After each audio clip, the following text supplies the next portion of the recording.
Bharatiya Janata party ward number 7ના ઉમેદવારો ચૂંટણી પ્રચારમાં લાગી ગયા છે। આજે તેઓ કારેલીબાગ જલારામ મંદિર પાસેની જે સોસાયટીઓ છે ત્યાં જનસંપર્ક કરવા માટે પહોંચ્યા હતા અને ત્યારે ખૂબ જ સારો એવો પ્રતિસાદ લોકો તરફથી તેમને મળી રહ્યો છે। પૂર્વ મંત્રી રાજેન્દ્ર ત્રિવેદી પણ આ ઉમેદવારો સાથે જોડાયા હતા।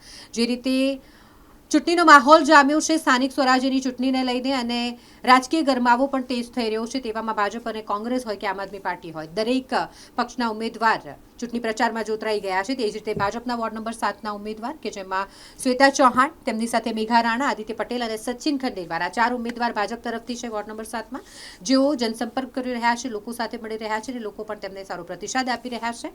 તેમના આ જનસંપર્ક દરમિયાન લોકો સાથે મુલાકાત દરમિયાન પૂર્વ મંત્રી રાજેન્દ્ર ત્રિવેદી પણ જોડાયા હતા।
ખૂબ આગળ વધો અને ભવિષ્યમાં કોઈક મિનિસ્ટરનું પદ મળે એવી અમારી।